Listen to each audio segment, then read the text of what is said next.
మాజీ సీఎం కేసీఆర్ సోమాజిగూడ యశోద ఆసుపత్రిలో చికిత్స పొందుతున్నారు. 2 రోజులుగా నీరసంగా ఉండడంతో కేసీఆర్ నిన్న సాయంత్రం ఆసుపత్రికి వెళ్లారు. కేసీఆర్ కు డాక్టర్ల బృందం వైద్యం అందిస్తోంది. యశోద ఆసుపత్రికి బీఆర్ఎస్ నేతలు క్యూ కట్టారు. మాజీ మంత్రులు జగదీష్ రెడ్డి, ప్రశాంత్ రెడ్డి, శ్రీనివాస్ గౌడ్, ఎమ్మెల్యేలు, నేతలు ఆసుపత్రికి వచ్చారు.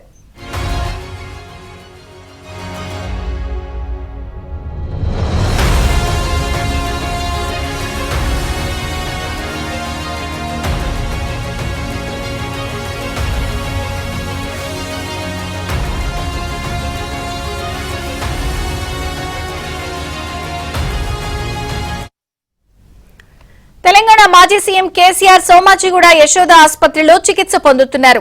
2 రోజులుగా నీరసంగా ఉండడంతో కేసీఆర్ నిన్న సాయంత్రం ఆసుపత్రికి వెళ్లారు.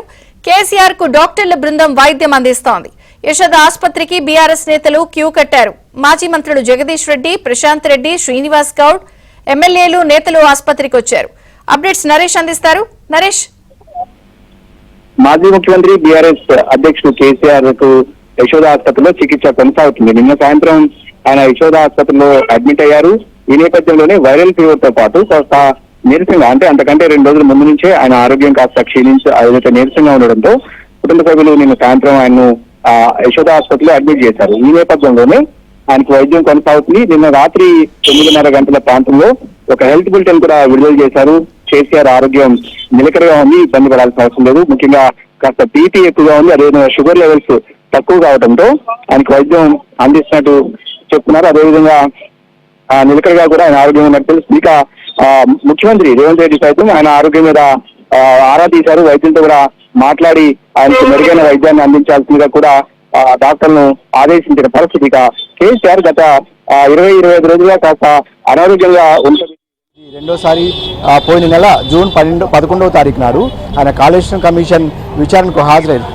కాళేశ్వరం కమిషన్ విచారణకు హాజరయ్యారు. ఆ సందర్భంగా కూడా కాస్త ఆరోగ్యం ఆయన బాగా లేకపోవడంతో ఆయన ఓపెన్ కోర్టులో కాకుండా క్లోజ్డ్ డోర్స్ రూమ్లోనే తనను విచారించాల్సిందిగా కమిషన్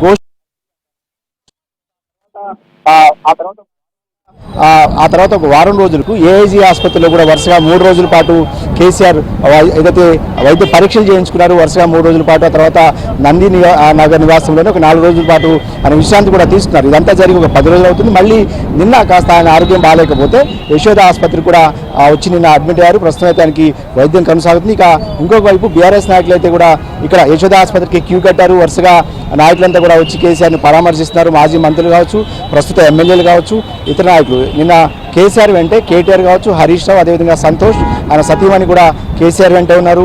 ఈరోజు బీఆర్ఎస్ నాయకులంతా కూడా వాళ్ళ కార్యక్రమాలని అన్ని కూడా వాయిదా వేసుకుని కేసీఆర్ను పరామర్శించే దానికి వస్తారు. అదేవిధంగా కవిత కూడా ఈరోజు, వాస్తవానికి నిన్న కవిత ఇక్కడ కనిపించలేదు. అయినప్పుడు కూడా ఈ రోజు ఉదయం తెల్లవారుజామున 5 గంటలకే కవిత తన తండ్రి దగ్గరకు వచ్చారు. దాదాపు 3 గంటల పాటు ఆమె యశోద ఆసుపత్రిలోనే తన తల్లి వెంట ఉన్నారు. మళ్ళీ 9:30-10 గంటల ప్రాంతంలో కూడా కవిత వచ్చి వెళ్ళిన పరిస్థితి. ఓవరాల్గా కేసీఆర్ ఆరోగ్య పరిస్థితి గురించి పెద్ద ఆందోళన చెందాల్సిన అవసరం లేదు. నిలకడగానే ఆయన ఆరోగ్యం ఉంది. ఈరోజు మళ్ళీ హెల్త్ బులెటిన్ కూడా విడుదల చేసే అవకాశం కనిపిస్తోంది. ఇంకొక వైపు ఏదైతే డాక్టర్లు చెప్తున్న దాని ప్రకారం ఆయన కాస్త హై బీపీ ఉంది, అదేవిధంగా షుగర్ లెవెల్స్ కాస్త తక్కువగా ఉంటుందో ఇవన్నీ కూడా నార్మల్ అయిపోతే ఎలాంటి ఆందోళన ఉండదు. ఆయన తిరిగి మళ్ళీ ఇంటికి వెళ్ళిపోతారనేది బీఆర్ఎస్ వర్గాలు చెప్తారు. ఇక్కడ నుంచి కేసీఆర్ ఒకవేళ ఇవాళ రేపు కూడా హాస్పిటల్లో ఉండే అవకాశమే ఉంది. తర్వాత డిశ్చార్జ్ అయిన తర్వాత ఆయన నందీనగర్ నివాసంలోనే ఒక 3-4 రోజుల పాటు విశ్రాంతి తీసుకునే అవకాశం కనిపిస్తోంది. Thank you Naresh.